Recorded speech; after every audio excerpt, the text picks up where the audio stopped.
pasensya na guys. Hi guys, good morning guys. Good morning guys.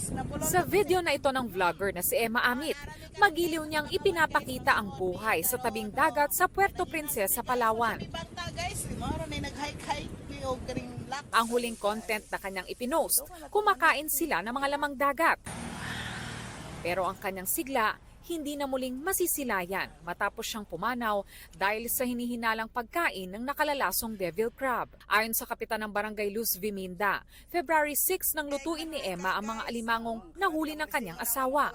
Nakasalo pa umano nito sa pagkain ng kanyang kaibigan na dumalaw pero kain ng isang piraso yung kanyang kasama ay na naman yung kanyang mga. Ngayon, tumigil to sa pagkain.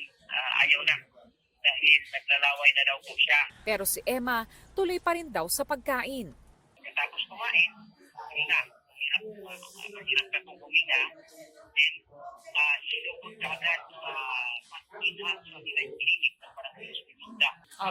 Pagka dating doon, humingi pa ng tulong pero hirap na. Nung nag-hiccup, nawala ng malay, then revive naman po ng mga natin, nurse at midwife na nag-malaria. At inalak agad nila sa East Hospital sa Puerto Princesa.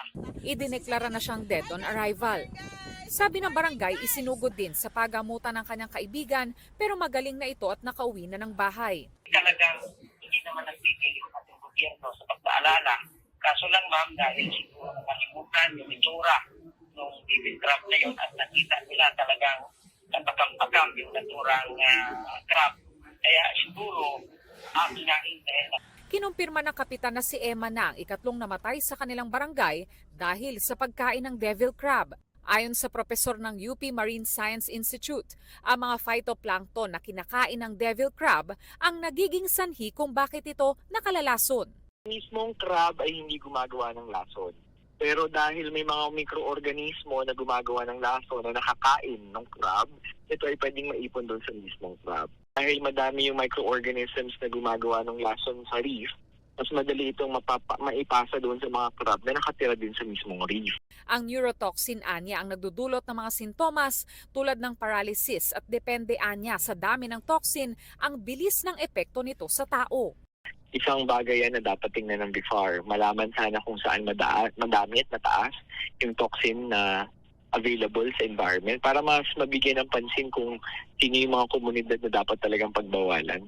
Ang Bureau of Fisheries and Aquatic Resources Mimaropa nagbabala na hindi lahat ng makukulay na alimango ay ligtas kainin, bagkus ay nakamamatay.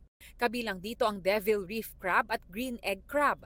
Ang mga ito nila ay may mga lason na maaaring magdulot ng pamamanhid, panghihina at respiratory paralysis.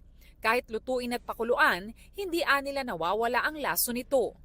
Para sa GMA Integrated News, Von Aquino, Nakatutok, 24 Oras.